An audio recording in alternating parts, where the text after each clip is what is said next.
Welcome to Homespun, where creativity finds its voice. I'm your host, Misty Doan, and today I'm joined by Jennifer Long of Sew a Story. She is a fabric designer for Riley Blake Designs and a former professional ballerina. Join us as we discuss setting big goals, stepping outside of your comfort zone, and embracing imperfection.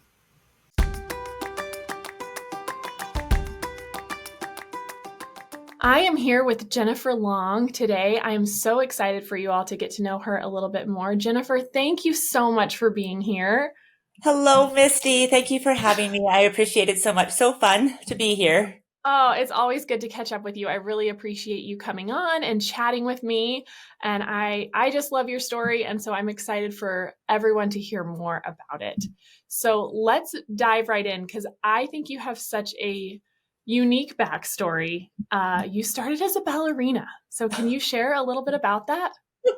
You bet. So, yes, my name's Jennifer Long. My business is called Sew a Story. I'm a Riley Blake fabric designer, but you're right. First, in my preteen years, I wanted to be a ballerina. So I actually worked really hard and was in a professional ballet school from 13 till 18. So all through like my formative years, I was doing half day school, half day dance. Wow. But how that relates to sewing is that while I was studying at this school and training, every time we worked so hard, we got to go up onto the third floor, which was the costume wardrobe. And it was the place I actually really wanted to be. It was like life changing in there. I just felt there was machines everywhere. They had the boning in the costume, the tutus, and it was really transformative because as soon as I would go in there, you'd work so hard and then you would just be transformed into whatever you were going to dance. And it was just a really inspiring time. And so I knew if your career is really short as a ballet dancer, so I knew I wanted to have to do something with fabric and with costumes in I that love that. sense afterwards. Yeah. So Um, that's so how did you get started then? So yes. you'd seen the costumes, and I can imagine all the tulle and beading and just so much beauty. I did ballet, but not at that level. I was not at your level, Jennifer. I did it from the time I was a very small girl, probably 3 or 4, up until I was about 14. But never professional, but love it. So we have that in common. Oh, The love of ballet. But how did you, even knowing that you wanted to do it and you had an interest, how did you make that leap? well, there's never a straight path, right? Mm. We kind of all always take a path that we were to get us to where we are, but I have no regrets of all of those things. So I did take courses while I was studying dance to do costumes. I was actually sewing at the time. I was sewing my own costumes, and I was actually teaching a little bit dance at the side. So I was actually sewing costumes for my students at the time as well. But I thought, well, I maybe should have like a day job, and I wasn't really sure about all the careers. So I did go and take my early childhood education degree. I loved children at that, like all the time, but at that time I Yes. took my early childhood education degree, and I didn't know that it would have such a major impact on myself and the direction that I would go. I just thought it would be like a fallback career that I would have and something that I loved. However, yeah, like we never know what's going to happen. I ended up getting married to my husband and moving out to a small rural town in Prairie, Canada, where he grew up. And we had 4 children together. So I wanted to stay home and raise them. And while I was doing that, I was trying to find ways to bring income in while I could stay home with my kids. And so being an early childhood educator, it was really important to me to provide all these opportunities for my kids and, just have all of that education in front of them. But I also had this like deep passion and love for sewing. And I really wanted to pull those two together. So I started making quilts for other people, and I actually started creating dolls at that time as well because I wanted my kids to have toys that were handmade. And the most amazing thing happened was that while I was making toys and dolls and quilts for my own children, I realized that they started treating those toys differently than anything else that they had. So because they could almost feel the love that was in them, or the handmade, they were like part of the process with me They could making them. tell. yeah, choosing the fabric, even though I look back at those early dolls and I was like, yikes. But, you know, my kids didn't throw those in the toy bin with all the rest of the ones that they bought. And so I really just, it lit a fire inside of me. And I started learning machine embroidery, digitizing so that I could really take my doll making to the next level. At the time, I really was inspired by quilt patterns, and I just was reading quilt patterns. Any pattern I could get my hands on, I was reading it at the time, and I started working for some small fabric companies and designers, ghostwriting for them as well. So I was able to pull in income around a passion that I love to do in and around my family's schedule when they were napping and stuff. So it was just beautiful. And so over all those years, it kind of morphed into sort of growing that part of my business. And the internet has been amazing for that as well. But I ended up designing dolls for a company, a huge company that produced dolls overseas. And I got to really learn that whole process about how to manufacture a modern rag doll. And it's something that's really near and dear to my heart. And alongside that, I was also writing patterns behind the scenes for a lot of designers and fabric companies at the time too. And it I wasn't love that. until my youngest one went to school that I was like, I feel like I have something to offer the world. And I wanted to see if I could make it as a fabric designer. Mm. So I love all the styles and I love like a good farmhouse country quilt. But because of my early childhood education, I really felt it was so natural and drawn for me to design for children and for kids and for really for families, bringing the whole unit together. And Absolutely. yeah, Well, and what an amazing way to tie all of that together. And you know, I have been a fan of many of your collections. I think they are so creative and well thought out, and you can just see I can envision the children playing with them and loving them. I can see the attention to detail that you've put in them. And I just think that you do an incredible job. So if you haven't heard that lately, it's amazing. well, thank you from my heart, Misty. I really Oh, appreciate that. you're And you know, I'm welcome. a huge fan of you and I appreciate that Oh, so much. Thank you. no, no problem at all.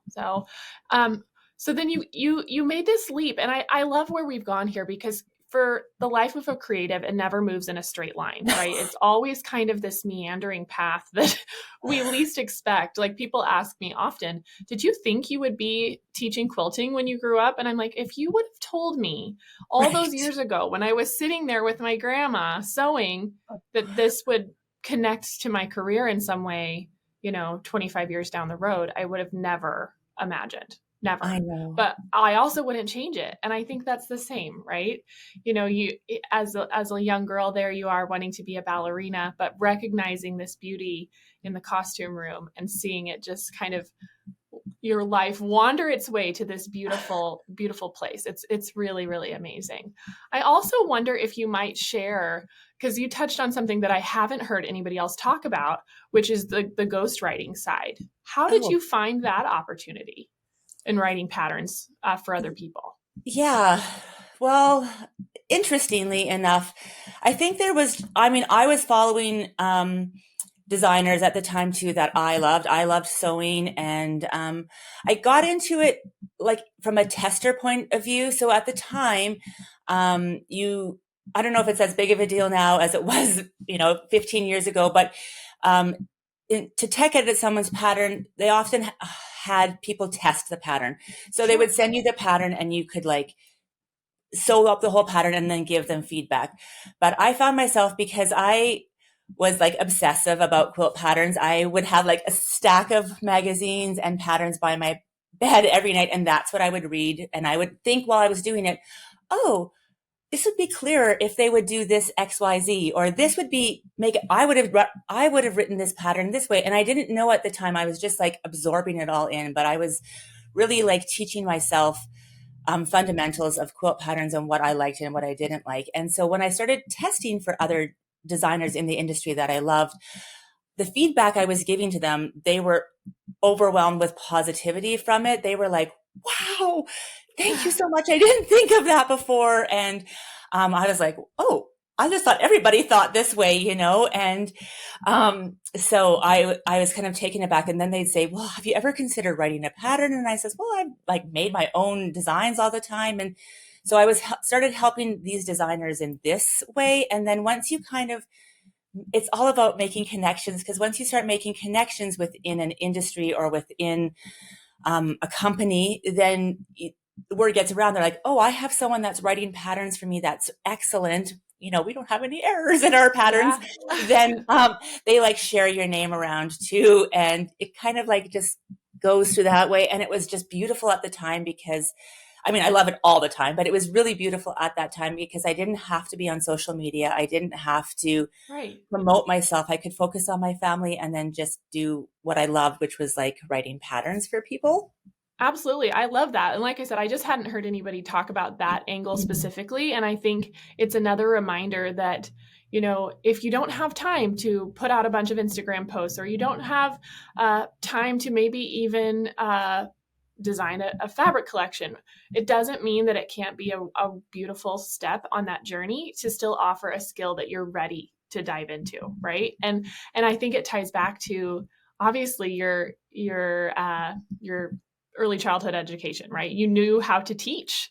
And so to be able to take that passion that you have and translate it and help other people translate it is so great. And so that's one thing I've learned as a designer and a teacher is that I have to ask for help sometimes. And it's okay to, you're not failing if you're not doing it all by yourself, right?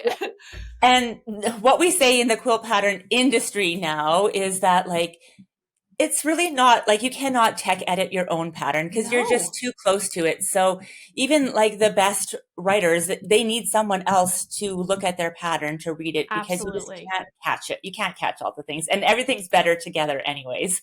Absolutely. That's where the Yeah. magic really happens because we can all bring our strengths to the table and then get the best result at the end, which is what everybody wants, right? Yeah, for All we sure. can all help each other rise. So I love that. So you're a busy mom. You're a busy mom of four. You've made this great leap into designing your own fabric now, working with Riley Blake. So can we touch more on that and Yeah, what you're up to?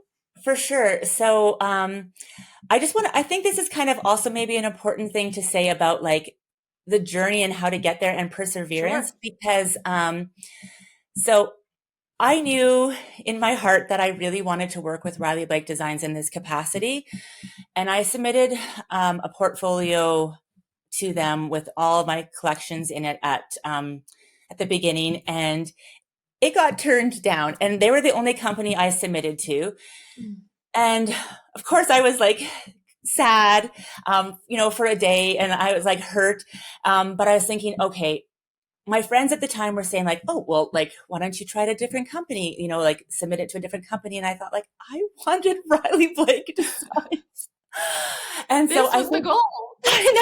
I think this is something also that, like all of the things pulled together, like from the years of professional dancing, you were just taught if you wanted to, to have a role or you wanted to make something that you really had to push and you really also had to self-analyze yourself. And so I took actually the next full year and looked at my work analytically and I was like, okay, how can I make this better?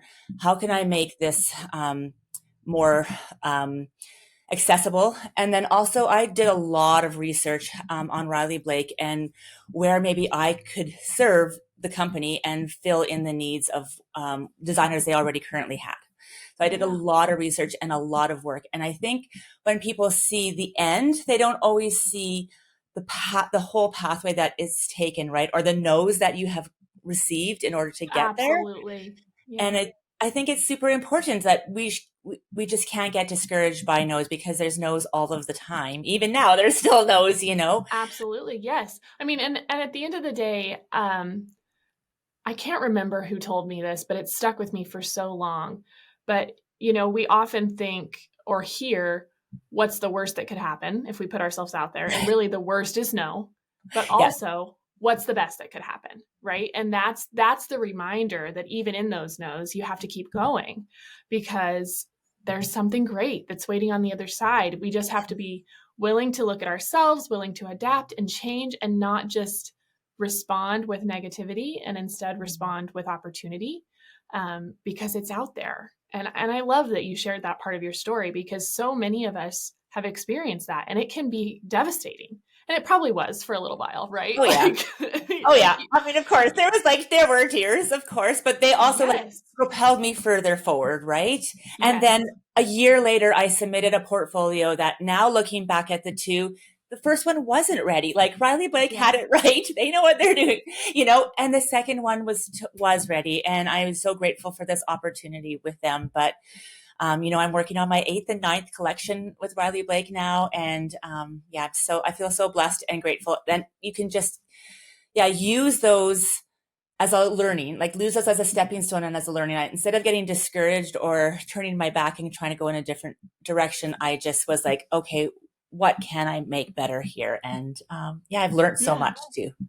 I love that. I absolutely love that. It's such a good reminder to all of us that we should be continually learning, right? There's always more that we can learn, and more we can improve on ourselves. It's really easy sometimes, especially if you get too busy, to just become complacent. But I know for me, I don't feel satisfied as a designer unless I'm challenging myself in new ways, unless I'm learning new things. Um, and that applies across the board, both professionally, creatively, whatever we can do. And Misty, you know what I tell my kids all the time? So like going to take up our advice sometimes too, but I say like growth actually happens. I always tell this to them. I'm like, growth happens in the hard times, right? So Yes. like when they're playing high level volleyball or whatever else, and like they come home and they are so sore, I'm like, that's when you're getting stronger. That's when you're Yep. growing, you know, or when they've had to work hard on an exam to get the mark that they did. Like that's the part where there's growth, not the part that's easy. And I feel like that's for us too, like for all of us, that Mm-hmm. we actually grow more when we have to like persevere through those tougher times. Absolutely. I think in our minds, we always want that straight line to the goal, right? We know where we're headed. We just want to get there, but it's never that easy. It's Yeah. always that winding zigzag from one thing to the other, um, and hitting those hurdles that we don't expect, but that also make that reward, reaching that goal at the end, so much richer and so much more important to us, because we know what we've gone through. Yes. And that is the part that we don't talk about enough. We don't talk about those hurdles. And it's a good reminder to everyone, whether you're just starting out or you're farther along in this industry, that they still come. Like it's never that straight line. At least it hasn't been for me. If somebody's figured No. that out, please let me know. Because I don't know I have never seen it. No. And then just having that, you know, having the same kind of positive attitude through all of that, right? And Yeah. being able to pivot when you need to pivot, but then also just you know, being grateful and thankful. And I also love the idea of when you start looking too far forward, like that straight line, it sometimes can feel like you never can reach it. But when you um, look back, you look how far you've come and how much you've achieved too. So I just, yeah, it's good to look both ways. Absolutely. It Yeah. it totally is. Well, I think we've touched on this a little bit, but if you had advice to offer to someone who wanted to make a big leap, say, they have had a desire to write patterns or had a desire to design fabric, what would be that one piece of advice that you would give them to help them make that leap? Well, I think if the fire is in you, it's been put in there for a reason. And I think that you need to stay true and follow your heart. I always say I have no ego. So I think that is like a big part of it is being Love able that. to learn all of the time. Like we've talked about that already, Misty, about like learning all of the time. And so I think that's when you get better. It's not, you know, it's not thinking that you've ever arrived. It's always trying to go through that process. And then also, if it's a really far goal, like speak the words, like say it out loud where it is. Tell your husband or your children or your baby or your dog, you know, like tell them, you know, I want to achieve this goal. Yeah. And then maybe start backing it up and having like realistic goals along the way so that you can feel like you can achieve that. And that goes for anything in life. But I know that I do that for myself annually.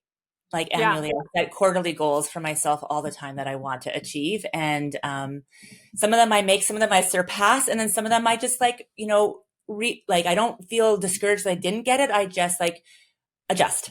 Yeah, Yeah. absolutely. I love that. And for me, because I often, I should say, not always, but often I fall into this uh cycle of thinking, "Oh, I don't deserve that. I don't need that. I don't that's too big of a goal." But that's what Mm. dreams are all about, right? And so even when I'm afraid to speak them out loud because they feel too big to me, I love to write them down. And Mm. so I love to journal them and write them down in my journal. And then the way that I look at it is it's like, okay, so there, that's the cake. That's my cake goal. That's the big one that I'm trying to get to. But how do I break that down into little bites, Yes. And what's one little thing I can do each day to move me towards that big goal? Because right now that feels scary, but maybe if I take enough bites to get halfway through, then all of a sudden it's like, this could happen. I could actually say these words. And so, but I think there is power in actually articulating in whatever way is for you, whether it's writing or speaking to someone, to say, this is what I want to do. This is really intriguing to me. And then maybe you get, 4 or 5 bites in and you're like, actually, you know what? I thought I wanted that and I'm not liking this at all. Then I can adjust. Yeah, and I mean, I believe it's been put in our hearts, that desire, for a Absolutely. reason, Yeah, like I believe that it's been put in our hearts from God. And so I believe that it's been put for a reason. And so, you know, I don't want fear to be the reason why I don't follow that, right? And I exactly. always say like a few seconds of courage to get you there, right? To the next part, because every step does take courage, and I mean, if you just kind of imagine your like security zone, this is like an early childhood education thing, but if you imagine your security zone like this, you never ask ourselves or our children, like, this is where you feel comfortable, but you don't ask us to go way over here. You just ask us to go here and then come back in. And then once you're over here, your circle expands a little bit bigger. And so you Yeah. keep hopping over that limit. So your circle of like security keeps expanding and what you feel achievable in stuff. And so that's how you grow your passions or your business or yourself as a person, I believe. Yeah. I love that. I absolutely love that. I think that's so true. I haven't heard it framed that way, probably because I'm not in early childhood education, but that makes so much sense. Hmm. Every little bit that we put ourselves out of our comfort zone, it stretches us and makes us Yes. more comfortable with that. I often tell the story. I don't know if I've told it to you or not, but the very first time I was ever on camera, I've worked behind the scenes filming in the film studio for years and years and years, which many people still don't realize. But Right. so we had filmed a tutorial with Jenny. It had released, and we didn't realize until after it released that we had made a pretty significant error in instructions. And It happens. unfortunately, that weekend, it happens. It totally Yes, does. it happens. But Jenny was out of town at Quilt Market. And Mm. I can remember our marketing department and everybody in the studio was like, we have got to get this correction. And Jenny's just like, just Misty, just hop on and film it. You know how to to tell it. And I'm thinking in the back of my mind, these people have no idea who I am. And I'm going to get on Jenny's channel and correct her. This is going to be the worst. And some people responded that way, but Yes. mostly Right. people were really grateful, right? They were Mm. really grateful to have the correct information. And Yeah. I can just remember after I did it, I was like, well, that was so scary. I never want to do that again. And, And then look at you and now. I know. well, exactly. And so then, probably a month or two down the road, we started making quilt snips, and that was just my hands. And I'm like, well, I can do this. I Yes. don't actually have to see anybody. And then it kind of expanded. We started doing lives, and every single one of those steps was significantly out of my comfort zone. And Right. now every day I get to show up and do this job that I now love. Like I I love it. know. And I look back on that and I'm like, how in the world did that girl who was so afraid of being in front of the camera in that way Yes. make this jump. And so I'm grateful. I'm grateful that Jenny kind of gave me that nudge and was like, just go tell him how to do it. And I'm like, Oh, okay, Misty, okay. thank you for sharing that with me and with everyone, because it is exactly, it embodies Yeah. everything. That's exactly how we all feel, right? No one is just like born, No, comfortable doing all of the things. They aren't. no, They have to absolutely work at not. those skills.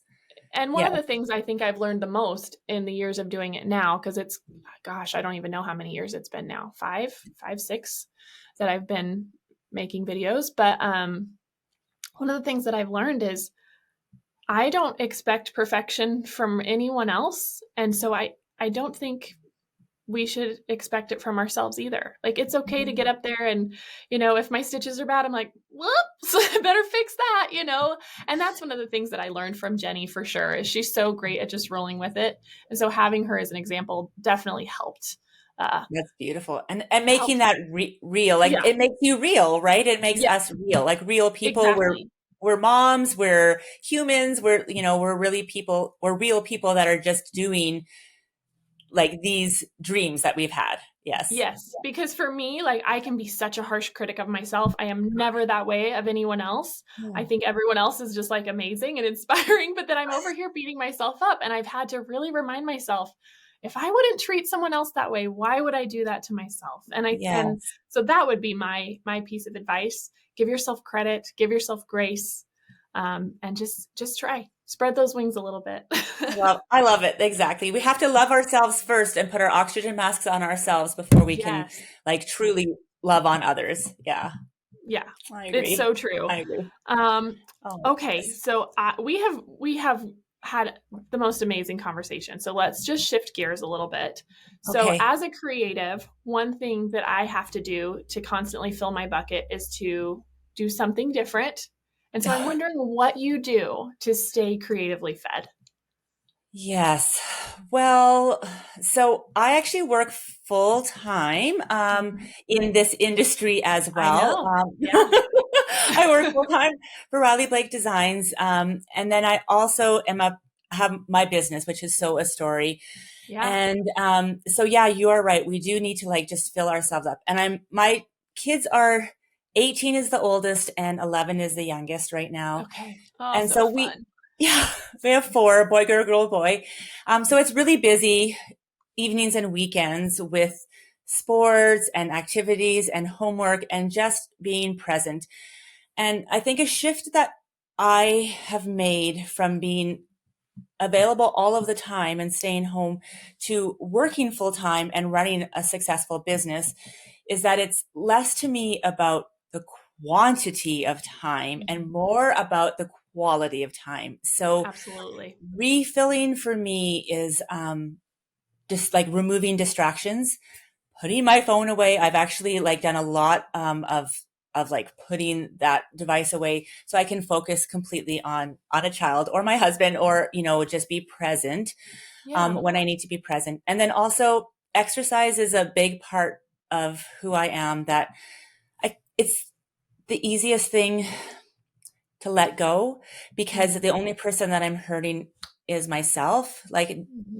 no one else knows if I've worked out today or not, right? So if life happens, that's the easiest thing for me to let go. And since January, see, it's my next goal. Since Yes. January, I am committing to putting myself, and I have been doing it for 19 weeks already, and I've been feeling fantastic. Just it doesn't have to be the same showing up every day, but it's like you said, some days can be small, like 15 or 20 minutes, and some days can be an hour and a half. It just depends what's happening in my life. But being able Yeah. to put that oxygen on for myself has been actually like more productive for me in all areas of my life. So that's huge. I love that. I love Yeah. that. So, can you talk a little bit about what you do for Riley Blake?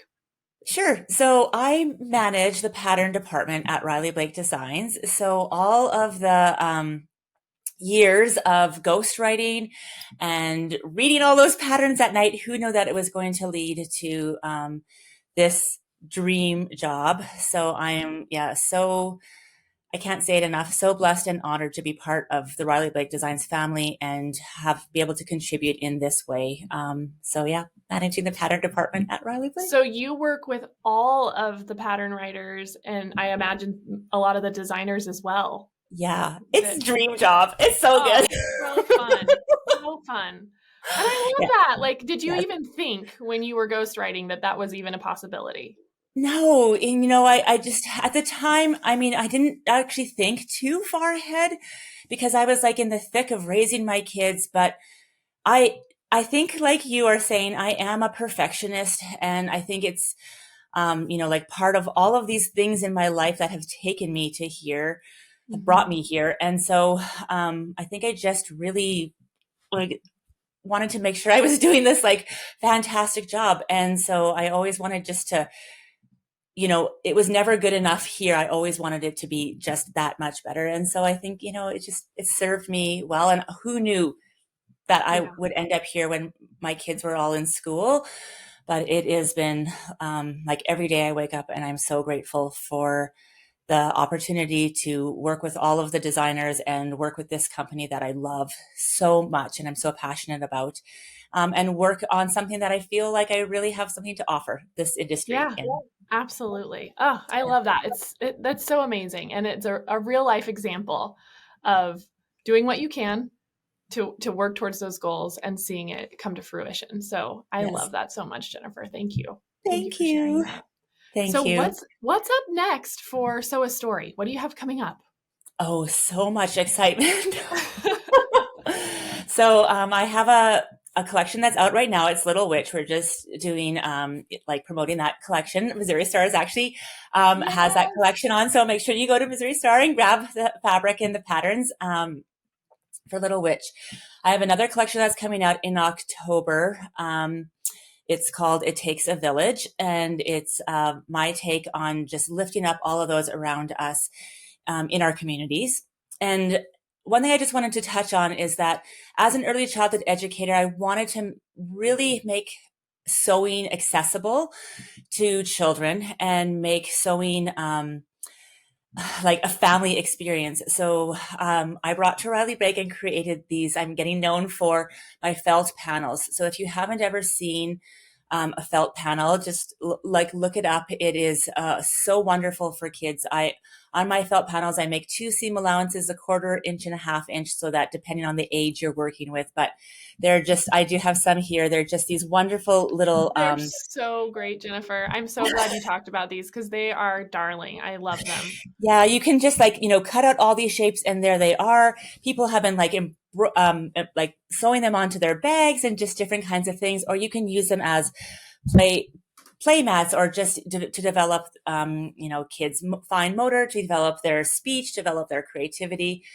And an exciting news this year is that Riley Blake is making them evergreen. Oh So my things like the gosh. Silent Night felt panel and all those ones that have been so popular are shops can continue to reorder those. So that's Oh, that's wonderful. so exciting. And again, so blessed. Congratulations. Thank you. Thank you. Yes, that's Um, awesome. and then the other really exciting news that we just shared recently, so it's hot off the press, is that in the quilt pattern department at Riley Blake Designs, because I am a machine embroidery digitizer as well and understand that side, is we are just helping some of our designers that um, kind of like have been having requests, I guess, for machine embroidery. And one of them is Cool. dolls that I have already been producing for years and years and years on my site. So I already offer machine embroidery dolls on my website and in my membership, but we are offering these through Riley Blake now too, as well. And these dolls, if I could just speak on them for a second, Absolutely. Yes. they are completely copywritten. Like I said, I did do this overseas. This is the first little collection. I'll just So grab it. cute. They're darling. These are completely done in the hoop. And that is the way that they are done is copywritten. And it's sharing that with Riley Blake, but it's totally innovative because every piece is actually done in the hoop. And even the final assembly with these arms and everything, the way it's done is Oh in my the hoop. gosh. So children can even press start on your embroidery machine and make these great dolls. And they come in 3 different sizes too. So dolls have been a huge part. If you look on my feed, there's been dolls there for years and years and years and years. So it's been a huge part of who I am. And I'm so excited to be able to bring this through Riley Blake to shops. So it'll be on a USB to shops. Yeah. That is so wonderful, Jennifer. I am so thrilled for you, and I'm thrilled for us because we get to enjoy them. So thank you so much for being here with me today and sharing some of your story. And can you let everyone know where they can find you if they want to follow along with what you're up to and keep up with it? Absolutely. So it's Story, like SEWASTORY.com is my website. All my links are on there. On Instagram, I'm _Jennifer Long is my name. And if you're interested in the doll membership, it's modernragdoll.com. I love it. Thank you so much. Thank you, Jennifer. I will talk to you later. Have a wonderful day. Thank you, everyone. And bye, Misty. Thank you for having me.